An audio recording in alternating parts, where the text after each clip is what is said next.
Welcome to another chilling episode of Twisted Criminals, where we delve into the darkest corners of criminal minds. Today's tale is not for the faint-hearted, graphic and disturbing in nature. We must advise viewer discretion due to the graphic nature of the content. These tales of true crime strip away the veneer of normality, revealing the chilling depths of human depravity. If you appreciate the journey into the shadows, support us by subscribing, liking, commenting, and sharing our Twisted Criminals channel. Your engagement fuels our commitment to bringing you the most compelling chronicles of crime. Brace yourselves. We're about to step into the disturbing world of John Bunting. In the heart of Australia on September 4th, 1966, a child was born. A child who would grow up to become a living nightmare. This child was John Justin Bunting, born in the unassuming suburb of Inala, Queensland. His birth alone was unremarkable, but the circumstances of his upbringing were anything but. In the tapestry of his early life, the threads of instability and trauma were woven in from the very start. His mother, a woman caught in the revolving doors of multiple marriages, struggled to provide a stable environment for young John. Amid the chaos of his home life, John found himself the target of a predator, allegedly suffering abuse at the hands of a friend's older brother. This experience, coupled with the isolation he felt within his own family, cast long and dark shadows over his formative years. John's childhood wasn't filled with the usual joys and innocence of youth. Instead, it was marked by a profound sense of loneliness, a feeling of being an outsider peering in on a world where he didn't belong. John's early experiences were not just detrimental, they were formative. They shaped his perception of the world and the people around him, molding him into a person who viewed life through a lens of mistrust and anger. His experiences taught him a perverse lesson, that the world was a cruel place, filled with people who were out to hurt him. This warped worldview would later serve as the foundation for the monstrous acts he would commit. This is not to say that his upbringing excuses his actions, far from it, but it does provide a glimpse into the genesis of a monster. It is a stark reminder that the seeds of evil are often sown in the fertile soil of childhood trauma. It paints a chilling picture of how a young boy, subjected to unimaginable horrors, grew into a man capable of unspeakable atrocities. This childhood trauma was the first inkling of the darkness that would later consume John Bunting. As the years passed, a sense of resentment and anger began to brew within John Bunting. The teenage years are often a time of exploration and self-discovery. But for Bunting, they were marked by a growing obsession that was far from ordinary. He found himself inexorably drawn towards weapons, their power, their potential for destruction. This wasn't just a casual interest, it was an obsession that consumed him, a fascination that became a part of his identity. His curiosity for weapons wasn't the only thing that began to warp his perspective. Bunting also developed an alarming interest in Nazism. The ideologies, the symbolism, the sheer force of power that it represented, it all seemed to resonate with him in a way that nothing else did. But this was not a simple historical interest. He didn't just read about Nazism, he began to idolize it, to internalize its dangerous beliefs. But perhaps the most significant factor in this transformation was Bunting's growing hatred towards pedophiles. This wasn't a mere disdain, it was a visceral, all-consuming rage. Bunting claimed that his hatred stemmed from his own experiences of abuse, experiences that left deep, indelible scars on his psyche. This intense loathing, coupled with his fascination for weapons and Nazism, created a volatile mix that was waiting to explode. As Bunting grew older, these obsessions didn't fade. On the contrary, they intensified, taking a deeper hold on his psyche. The resentment and anger that had been brewing within him were now constantly at a simmer, threatening to boil over at any moment. The path that Bunting was on was not one of self-discovery or growth. It was a path of darkness, a path that was leading him further and further away from the boundaries of normalcy. And as he walked down this path, he was oblivious to the fact that he was slowly transforming into someone capable of unimaginable atrocities. These obsessions would soon take a sinister turn, setting Bunting on a path of destruction. In the early 1990s, Bunting's twisted ideologies began to manifest in horrifying ways. Leaving behind the tumultuous remnants of his past, he relocated to Salisbury North, South Australia. This quiet suburban area, once a haven for families and retirees, was about to become the backdrop for a macabre tale of manipulation, hatred, and violence. Bunting's charisma and cunning allowed him to quickly establish himself within the community. He was adept at identifying those who, like him, harbored dark sentiments and a distorted sense of justice. It was here that he encountered his accomplices, individuals as lost and warped as he was.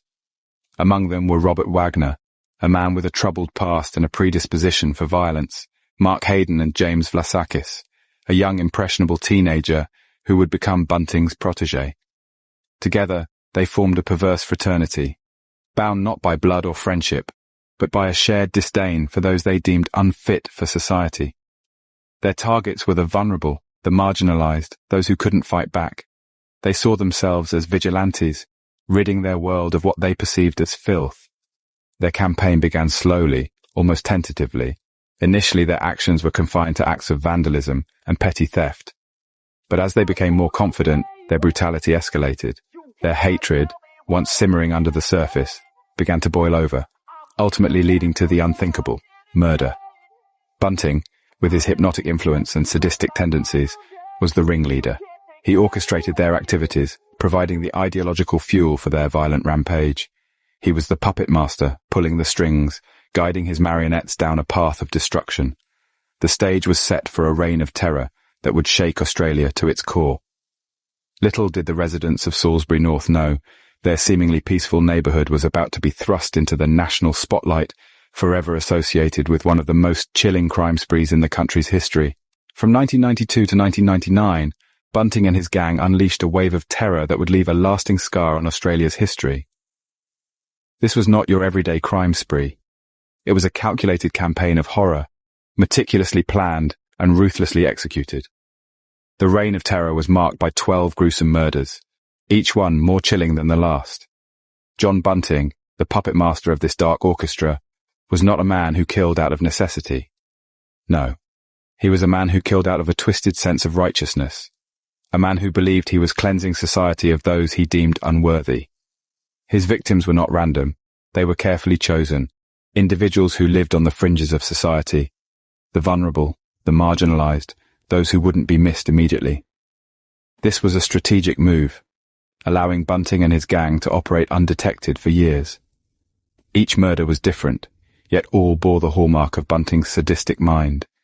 There was no quick death for these unfortunate souls. Instead, they were subjected to unimaginable torture, their final moments filled with fear and agony. They were bludgeoned, strangled, shot, and worse, all in the name of Bunting's perverse crusade. But the atrocities did not end at the point of death. Bunting and his gang would often desecrate the bodies, adding another layer of horror to their already monstrous deeds. In their twisted minds, these acts were not just about killing, they were about domination, about exerting power over those they saw as less than human. But perhaps the most chilling aspect of their reign of terror was the manipulation of their victims' families. Bunting was not just a killer, he was a master manipulator, a wolf in sheep's clothing. He would insinuate himself into the lives of his victims, gaining their trust, their friendship, even their love. And when they disappeared, he would comfort their families, feeding them lies, all the while knowing exactly where their loved ones were. This manipulation served a dual purpose. Not only did it allow Bunting to avoid suspicion, but it also gave him a perverse satisfaction. He reveled in the pain he was causing, not just to his victims, but to those left behind. For 7 long years, Bunting and his gang operated with impunity, their reign of terror leaving a trail of shattered lives and broken families. The scope of their crimes was almost unimaginable, their actions a stark reminder of the darkness that can lurk within the human soul. And yet, for all their cunning, for all their brutality, they could not escape justice forever. The truth has a way of coming to light, and in the end, the world would learn the horrifying extent of their deeds. This reign of terror would only end when the gang's horrific crimes were finally brought to light.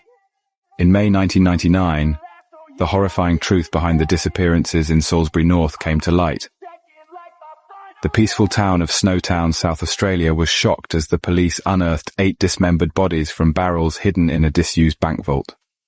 This gruesome discovery marked the beginning of an investigation that would shake the nation to its core. People tortured and killed, the bodies of some found in barrels in a disused Snowtown bank vault. These are some of the most graphic, horrific, violent, brutal. Each victim had been brutally murdered, and their remains concealed in a chilling attempt to erase their existence. The police were faced with a jigsaw puzzle of horror as they worked to identify the victims and piece together the timeline of their demise. As the investigation unfolded, the spotlight fell on a man named John Bunting. Known to his neighbors as a charismatic and seemingly ordinary individual, Bunting was anything but. He was a predator, a manipulator, and a killer who had masterminded the horrifying string of murders that had plagued Salisbury North. The trial of John Bunting and his accomplices was one of the most extensive in Australian history. Over the course of 11 months, the court heard hundreds of hours of testimony, delving into the twisted minds of the killers and the unspeakable horrors they had inflicted upon their victims. The evidence was overwhelming, and in September 2003, Bunting was found guilty of 11 counts of murder and sentenced to 11 consecutive life sentences without the possibility of parole. The impact of these horrific crimes rippled through the community. Families were shattered, friendships torn apart, and an entire town was left to grapple with the unimaginable reality that such evil had been lurking among them. The pain and loss were palpable, and the scars left by Bunting's reign of terror are still evident to this day. For the families of the victims, the trial brought a semblance of closure, but the wounds inflicted by Bunting's heinous acts run deep. They were robbed of their loved ones in the most brutal way imaginable, their lives irrevocably altered by a man devoid of empathy or remorse. Their strength and resilience in the face of such adversity is a testament to the human spirit, a beacon of hope in the darkest of times. The Snowtown murders were a stark reminder of the evil that can exist within our society. They jolted the nation, prompting a re-evaluation of the systems in place to protect the most vulnerable among us. In the wake of the trial, Australia saw a renewed focus on community safety and victim support, a commitment to ensuring that such atrocities never occur again. John Bunting, the man behind Australia's worst serial killings, had finally been brought to justice. Yet the shadow of his monstrous deeds still looms large, a grim reminder of the darkness that can lurk beneath the surface of ordinary life. John Bunting's reign of terror left a lasting scar on Australia's history. In the wake of his gruesome acts, Australia found itself grappling with a monstrous legacy, a legacy that went beyond the chilling body count and the horrifying details of the crimes. It was a legacy that forced the nation to take a long, hard look at itself and question how such atrocities could have occurred. The impact of Bunting's crimes reverberated through the legal system, leading to significant changes in legislation. In an effort to prevent such heinous acts from happening again, laws were reformed to ensure stricter punishment for violent crimes and to improve the detection and prosecution of serial killers. The case also highlighted the need for better protection and support for victims, particularly children, leading to increased efforts to combat child abuse. But perhaps the most profound impact of Bunting's reign of terror was the heightened awareness it brought to the issues of child abuse and domestic violence. The gruesome details of his crimes served as a wake-up call to the nation, shining a spotlight on the insidious nature of these crimes and the devastating effects they can have. It sparked a national conversation, bringing these issues out of the shadows and into the public eye. This increased awareness led to significant changes in societal attitudes. There was a shift in the way child abuse and domestic violence were viewed and handled, with greater emphasis placed on prevention and support for victims. It forced society to acknowledge the existence of these dark corners of human nature and to take steps to address them. Yet the legacy of John Bunting is not just about the changes he brought about, but also about the pain that still lingers. The families of the victims bear the scars of his actions, living with the trauma of their loss and the horrifying manner in which their loved ones were taken from them. They serve as a stark reminder of the human cost of such monstrous acts. The legacy of John Bunting also serves as a chilling reminder of the darkness that can lurk within the human heart. It's a reminder that monsters are not just the stuff of fairy tales and horror movies, but can exist in the real world, hidden behind a facade of normalcy. It's a reminder of the capacity for evil that can exist within seemingly ordinary individuals, and the devastating consequences that can result when that evil is unleashed. So, as we remember the victims and the horrors they endured, let's also remember the lessons learned from this dark chapter in Australia's history. Let's strive to prevent such atrocities from happening again, to protect the vulnerable, and to shine a light on the darkness wherever it may be hiding. The legacy of John Bunting serves as a chilling reminder of the darkness that can lurk within the human heart. Don't forget to subscribe and hit the notification bell. It helps our channel grow and brings other true crime enthusiasts find our channel. Thank you for watching.